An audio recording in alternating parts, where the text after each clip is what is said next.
exhausted. The summer winds came with your voice so soft and the ocean moved. When I first saw you, I swear the ocean moved. You took my hand, I felt my heartbeat rising. I slowed you down, saying, don't go. My night shift has ended, and now it's time for some sleep. We're going, you won't need a suitcase, baby, right now. Why don't you lie down for a minute before you just leave town? I'm gonna make you make the sweetest of sounds.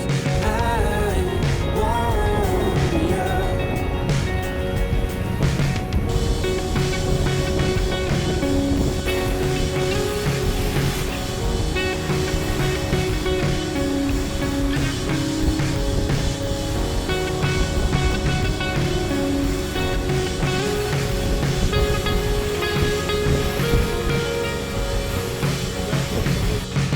Dark night, but there just happened to be just enough glow from the street light hitting your face just by letting you see how you could not hide what we both did and say. Our eyes were both asking, did you feel it too? How the ocean just moved when you looked my way. So we're going, you won't need a suitcase, baby, right now. Why don't you lie down for a minute? Just leave town. I'm gonna make you make the sweetest of sounds. I want you.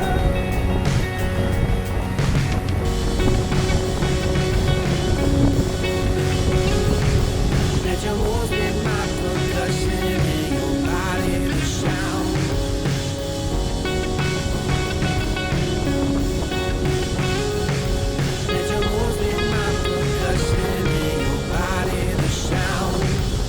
Hey, what's up everybody? Don't know if you can hear me alright, but it is start of day 3 out here sailing, and I have been seasick every single day, so that's fun. Carlie has got a headache going on, but overall it's been pretty awesome, minus those things. Really enjoying just hanging out on the water. So yeah, cheers.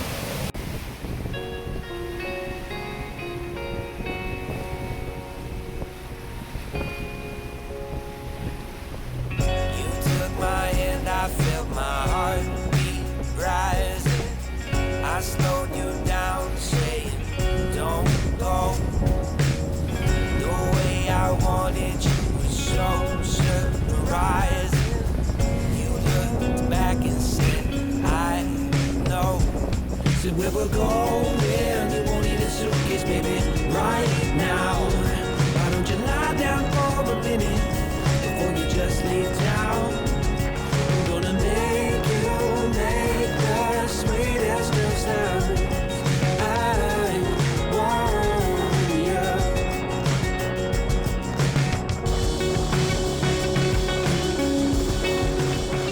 At this point, we had been sailing for several days in a really horrible cold front with 15-foot breaking waves. It was terrifying, it was really difficult, and we, come this point, are making our way around the side of Mayaguana. So when we finally did do some filming, the significance of the wave height and stuff was being broken up by the island. So we tucked in around behind Mayaguana, sat there for an evening, a full day, and then left the following morning to get out of that weather, try and get some service to get a weather update to see what was going on, and then make our way back out, which is what we did. We didn't do a great job of giving a story for you to follow for this episode because we didn't feel comfortable filming the whole time, and it needed our attention rather than us filming. So there's not a whole lot to that, but hopefully this kind of helps lay that out for you.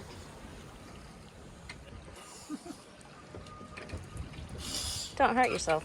I'm not. Trying to be fancy.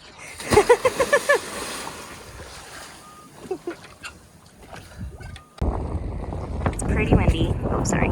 So hopefully you can hear me. But Brady did this wind sheet all by himself. Just going off of one of those day before. I fed it to him, so I helped. But yeah, it's pretty cool. It's beautiful. Got storms coming in. But this water, even this cloudy, is so crystal. Oh my gosh. I really hope you can hear me over the engine because I know it's loud. But it is currently 1:38 a.m. So that'll make it November 24th, the morning of November 24th. And I woke up to Brady. Well, I kind of woke up because lots of loud sounds and some banging, and it was just the engine kicked on. And so I was just kind of laying here thinking, I wonder if I should go up there or if I should just go back to sleep. Because, you know, like if you're tacking or something like that, it's pretty loud. And so I was laying here thinking that, and then Brady yelled, "Carlie, get up here." So I hopped out of bed and dug around for my glasses, my vest, whatever those things are called, and ran up there. That was about 10:38 last night, and we had lost our rudder. So yeah, us spinning around and the engine kicking on was them trying to retrieve it, but we don't have a rudder, which is, you know, what steers the boat. So there's no, you know, you can see it, but you can't get back to it. So that's gone, though it wouldn't really have made a difference anyway.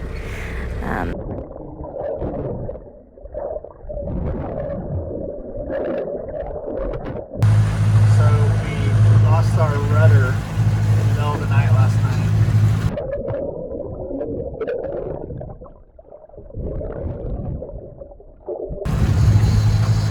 Yep, trying to keep us on course. So we've jerry-rigged a cabin door as a makeshift rudder and a few poles with some lashing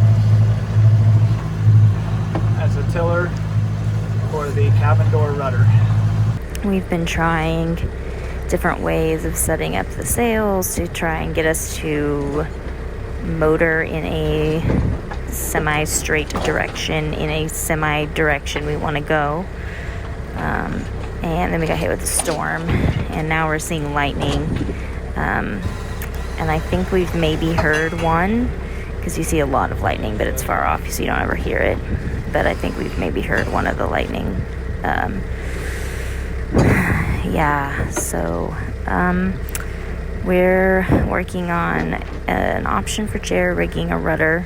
We tried to radio the U.S. Coast Guard in San Juan, Puerto Rico, but we're too far. When we tried that, we were like 177 nautical miles from San Juan.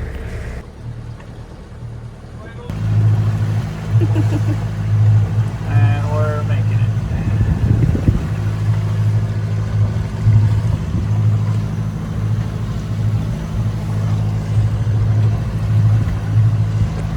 Thank goodness Coast Guard has finally heard us.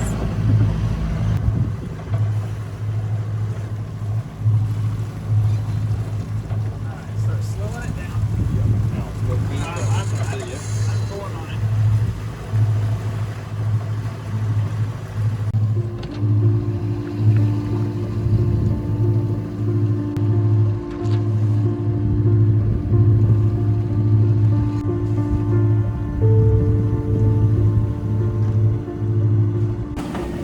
Well, we have officially deployed a sea anchor, which is basically a parachute in the water. And we're sitting here, second makeshift rudder, got made last night when the other one broke in the middle of the night. Coast Guard had us pushing on the spawn device, which is back there, pushing every hour to update the help so they could track our location. So we slowly made our way. As you can tell, the sea state has definitely changed. Maybe you can tell, maybe not, I'm not sure. And yeah, eventually, so this morning, Captain made the call to push SOS on us instead of just hope. As our second makeshift rudder was breaking and the sea became this. We were kind of being sucked into Mona Passage, which is one of the deadlier, most dangerous passages, on Earth. So, yeah, and so we did that, and eventually a Coast Guard plane circled around and found us and chatted with us, and yeah, they are sending someone to help get us in. So we're just standing by until it happens. It's been crazy trip. That early storm, then losing the rudder, and the continued process of no rudder.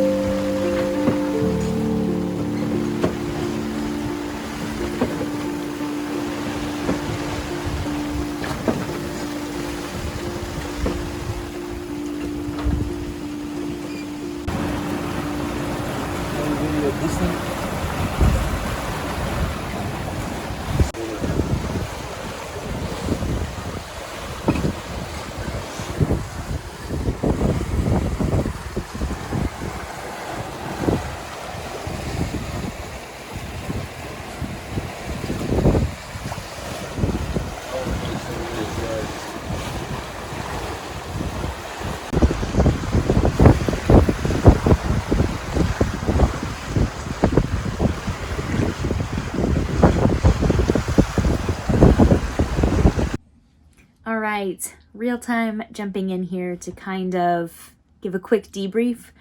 We didn't do a great job of filming. We understand that.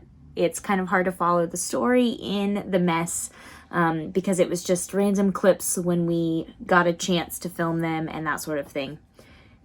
The beginning of the trip was great. Then we got hit by that cold front, and that was really difficult. Yeah. And then continued on, and then later lost our rudder and had that whole fiasco happen. So we were busy doing things during that time. We were helping, there were only 3 of us. Yeah, so there wasn't a lot of filming. I never asked to film, so neither one of us did. So I didn't know how Captain felt about us filming. Not really sure, but we made it to Puerto Rico safe and sound, thanks to the lovely people who gave us a tow, the U.S. Coast Guard. And then I also, the voiceover that is included overlapping some of the footage is a voice recording that I did that night right after I laid down after it happened. It was like an immediate voice recording that I did, kind of just raw word dump. So that is what that is. I did keep a sailing journal, sailing log that I will be adding to our blog. I will type all of that up, and it is from the whole trip.